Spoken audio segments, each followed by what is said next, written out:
First Chronicles 19 retells the story of the folly of the king of the Ammonites. He listens to his foolish counselors who tell him that David's men, who came to express their condolences over his father's death, were really spies set on overthrowing them.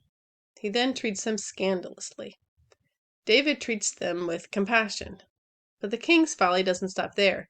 He realizes he judged poorly and then he does it again. He decides he's made himself a stench to David and so hires himself an army. David's reaction had just been to care for his men. He didn't react by calling out his soldiers. He had some self-control. The Ammonite king shows no such thing. It's not until David learns they're drawing up in battle against him that David sends out his troops. David and Israel handily win the battle. Tens of thousands die because of an unnecessary battle. The king of Ammon brought it on himself.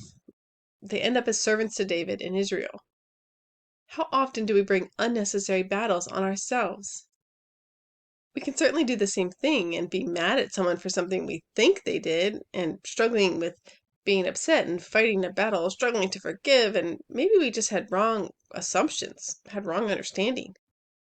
We may worry about something that never happens. All our worry created a battle within us since we're commanded to not be anxious. It didn't prepare you for what was to come or prevent it. It just hurt you. It only hurt you. Maybe you've damaged a relationship fighting to control what the other person should do when it was never your job to play God and try to direct the outcome of their lives. You may be struggling with wrong thoughts, words, and images in your head that you are fighting to get rid of and not dwell on, but you were the one who first watched whatever it was and got them in your head in the first place. What if we just submitted everything to the Lord, took every thought captive, responded in love and with the Lord's guidance instead of reacting, and choose to love with God's love that covers over sin? We could walk in victory because we would be avoiding the battles that never needed fighting.